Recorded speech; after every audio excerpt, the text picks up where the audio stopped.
Do you know what it's like? Living in the dark puddles?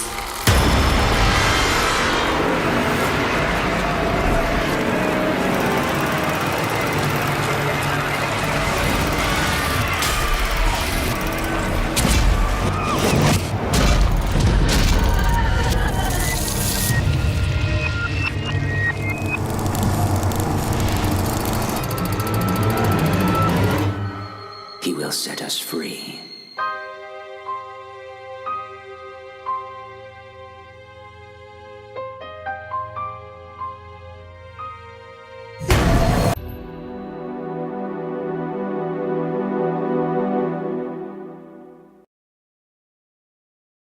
Bendy and the Ink Machine, or simply Bendy, is an episodic first-person puzzle action survival horror video game developed and published by Kindly Beast under the name of the game's in-universe animation studio, Joey Drew Studios Inc.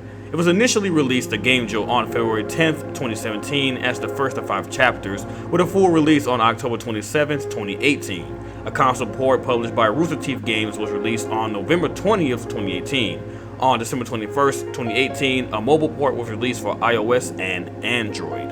The game follows Henry Stein, a retired animator who returns to his old animation studio, Joey Drew Studios, from the 1930s after an invitation from his old employer, Joey Drew, and discovers a nightmare of cartoon characters seemingly brought back to life by the titular Ink Machine. The idea for Bendy and the Ink Machine came from the Meatly pondering the idea of a world that resembled a cartoon sketch. As he started developing the idea, he realized that it felt creepy and needed a monster that inhabited it. Bendy was created to be that monster, but did not have a name. When the character finally received a 3D model, the name was chosen from a typo while saving it in a 3D modeling program called Blender. The Meatly was not a programmer, and thus Mike Mood joined the production as he saw potential in the game.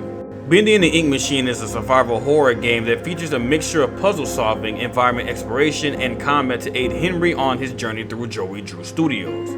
Players explore through a first-person view and have limited physical actions such as running and jumping. Different items can be collected, some of which are required to perform various tasks before proceeding. Cans of bacon soup, a reference to the game's creator The Meatly and his partner Mike Mood, can also be collected for achievements and to restore Henry's health if he is injured. Combat is primarily focused around a variety of different melee-based weapons, such as an axe, pipe, plunger, or scythe. There are also long-range weapons such as a Tommy gun or bacon soup cans. In-game enemies have different strength levels and resilience to damage, forcing players to be tactical about keeping out of reach and striking when necessary. Henry can retreat inside little miracle stations whenever enemies are nearby in order to recover or remain out of sight. If he takes too much damage, he can escape from the ink that consumes him and respawn at one of the numerous statues of Bendy that act as checkpoints. In addition, players can find numerous audio logs throughout the studio that give more details about the game's story, particularly concerning about the fate of the studio and its employees, similar to the systems used in games such as BioShock. Some of these logs can be missed and require further exploration to uncover the secret areas they often reside in. Chapter 1: Moving Pictures. In 1966, retired animator Henry Stein received a letter from a former employee, Joey Drew, asking him to return to Drew's animation studio and see something important. Having not worked there for 30 years, Henry finds the place abandoned but discovers an ink machine in the basement, installed after Henry's departure. He finds a tape recording that suggests Joey engaged in bizarre occult practices while making the machine, as well as a mutilated real-life analog of Boris the Wolf, one of the studio's cartoon characters. Once Henry fixes and starts the machine, he's attacked by an ink demon, a monster resembling the studio's mascot, Bendy, as the studio begins to fill with ink. Henry flees towards an exit only for the floor to collapse and drop him into the studio's lower levels. Draining the ink from several rooms, he finds a chamber whose floor is marked with strange diagrams. He hallucinates seeing the ink machine, a wheelchair, and then the ink demon himself before passing out. Chapter 2: The Old Song. Henry wakes up and begins to search for another way out, eventually reaching the studio's music department where he first encounters hostile ink monsters known as Searchers. A stairwell leading to the exit is overflowing with ink, which must be drained by flipping a switch in the office of musical director Sammy Lawrence. Henry learns that Sammy had begun to worship Bendy as the deity after the ink machine was installed. Once the stairwell is clear, Henry tries to leave but is knocked unconscious by a now insane Sammy, who plans to sacrifice him to Bendy in the hope of having his humanity restored. As Henry escapes, Sammy is dragged away by the ink demon, who then chases Henry through the studio until he flees through a door and barricades it behind himself. He is surprised to encounter Boris hiding in this area, alive and whole. There we go now, nice and tight. We wouldn't want our sheep roaming away now, would we? No, we wouldn't. I must admit, I am honored you came all the way down here to visit me. It almost makes what I'm about to do seem cruel. But the believers must honor their savior. I must have him notice me. Wait, you look familiar to me. That face. Not now, for our Lord is calling to us, my little sheep. The time of sacrifice is at hand. And then I will finally be freed from this prison, this inky, dark abyss I call a body. Shh. Quiet. Listen. I can hear him crawling above. Crawling. Let us begin. The ritual must be completed. Soon he will hear me. He will set us free.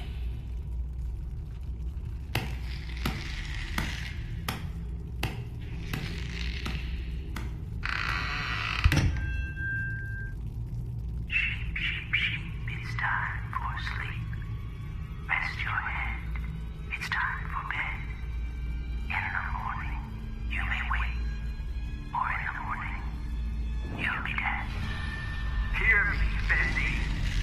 Arise from the darkness. Arise and claim my offering. Free me, I beg you. I summon you, ink demon. Show your face and take this tender sheep. No, my lord, stay back. I am your prophet. I am your law.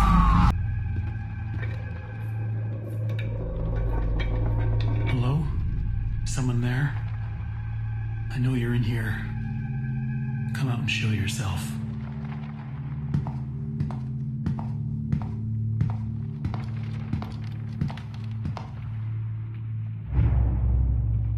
Boris? Chapter 3, Rise and Fall. Befriending Boris, Henry and Boris leave Boris's improvised safe house to continue searching for an exit.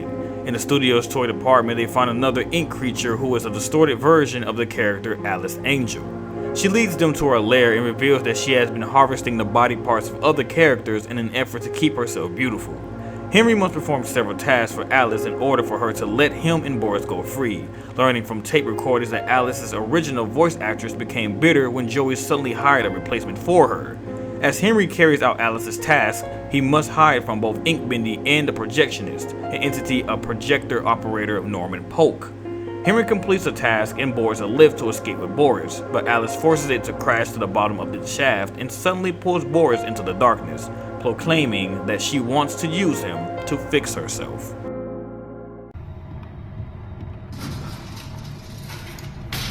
Have you ever wondered what heaven is like? I like to dream that it's quite beautiful. A soft valley of green grass, blanketed by a warm sun. I don't think I'll ever get to see it. Are you ready to ascend, my little errand boy? The heavens are waiting.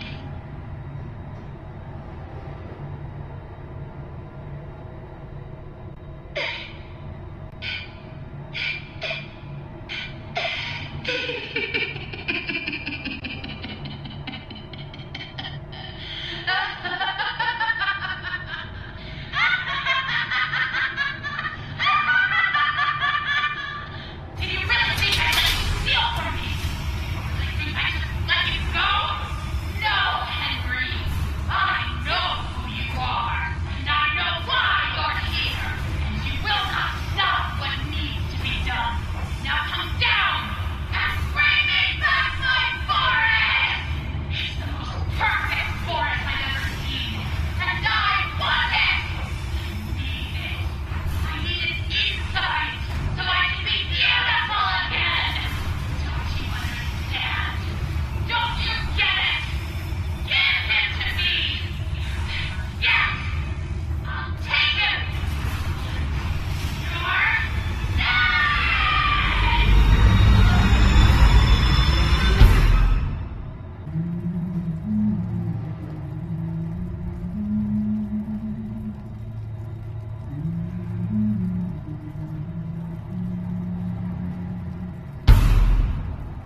Chapter 4: Colossal Wonders. Climbing out of the crash lift, Henry ventures deeper into the studio in search of Boris and finds the lounge filled with lost ones, ink creatures who show no hostility. He also discovers that Joey had been planning to open a Bendy-themed amusement park with the help of farm ride designer Bertram Piedmont. Henry enters a large warehouse filled with rides, games, and props from the planned park. In order to reach Boris, Henry must restore power to the haunted house attraction by finding and flipping a series of switches, one of which is guarded by a ride that contains the remains of a revenge-driven Bertram. After flipping the last switch, Henry is chased by the projectionist, who is in turn ambushed by Ink Bendy and decapitated. Ink Bendy notices Henry but leaves him alone, and Henry enters the haunted house only to find that Alice has turned Boris into a hulking beast named Brute Boris.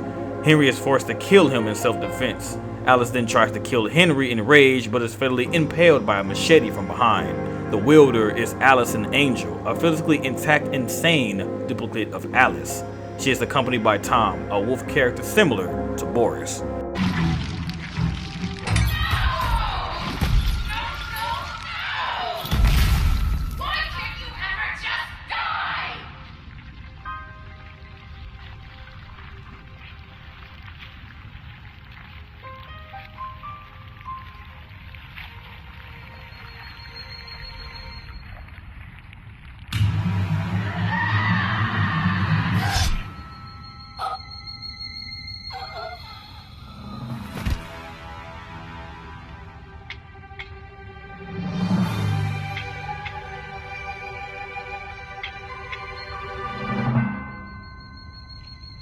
Chapter 5: The Last Reel. Allison and Tom hold Henry captive, but he eventually gains Allison's trust and she gives him a tool that allows him to see hidden messages on the walls. After Tom inadvertently reveals the location of their hideout to Ink Bendy, he and Allison abandon Henry and flee. Henry escapes on his own and crosses a river of ink on a paddleboat, reaching a shantytown built by the last ones. Sammy attacks Henry, having survived his encounter with Ink Bendy at the end of Chapter 2, and blaming Henry for Ink Bendy's decision to abandon him. Unmasked by Henry, Sammy gains the upper hand and tries to kill him, only to be killed by Tom instead. Tom and Allison aid Henry in fighting off the Searchers and Lost Ones, the latter of whom were only kept in check by Sammy, and Henry moves ahead on his own. Tape recorders reveal the truth about the studio's downfall. After the Bendy cartoons declined in popularity, Joey began looking for a way to bring the characters fully to life and installed the ink machine as a means to this end. The first attempt resulted in the creation of Ink Bendy, who was rejected as a monster because he had no soul, and Joey tried to use his employees' souls to create better attractions. This attempt resulted in the creations of the other ink creatures and the studio's bankruptcy. Henry learns that Ink Bendy has stolen something important from the studio's film vault and enters its lair, a much vaster version of the ink machine than the one Henry fixed in Chapter 1, to retrieve it. The fear of being dragged again into the ink surrounding the machine prevents Allison and Tom from going with him. Inside, Henry finds one last tape recording by Joey expressing his regret for everything that has happened and asking Henry to destroy Bendy. Henry finds the item Ink Bendy stole, a reel of film marked The End. Ink Bendy chases him throughout the machine, changing his appearance into that of a beast which has been stated to be his true form. Henry eventually plays the reel, projecting a The End title card on every available screen and causing Beast Bendy to disintegrate when he sees it.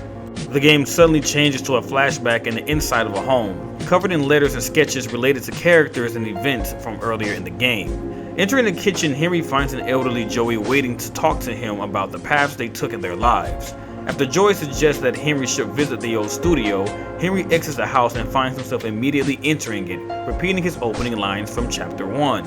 It is presumed that Henry, Joey, and all of the studio's employees are trapped in a time loop. How the loop was created is unknown. In a post-credits scene, the camera focuses on a framed portrait of Bendy, Boris, and Alice, which was a gift from Henry to congratulate Joey for the success of the characters, alongside a rusty ink machine sitting in one corner of the room. Just then, a little girl's voice asks Uncle Joey to tell her another story, implying that the entire game was merely a story Joey was telling his niece.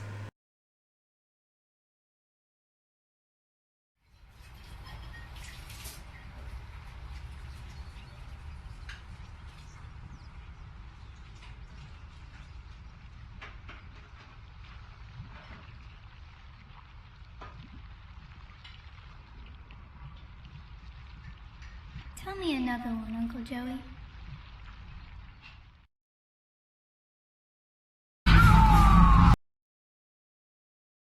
And that ends yet another episode of History Behind the Horror. If you enjoyed yourself here tonight and you would love to see more from History Behind the Horror, make sure to please like and share this video. It really does help this channel out a lot. And if you haven't already, make sure you please hit the subscribe button because we got things coming up soon that I'm sure you wouldn't want to miss. And make sure you hit the bell notification so you always stay up to date when a new episode is available.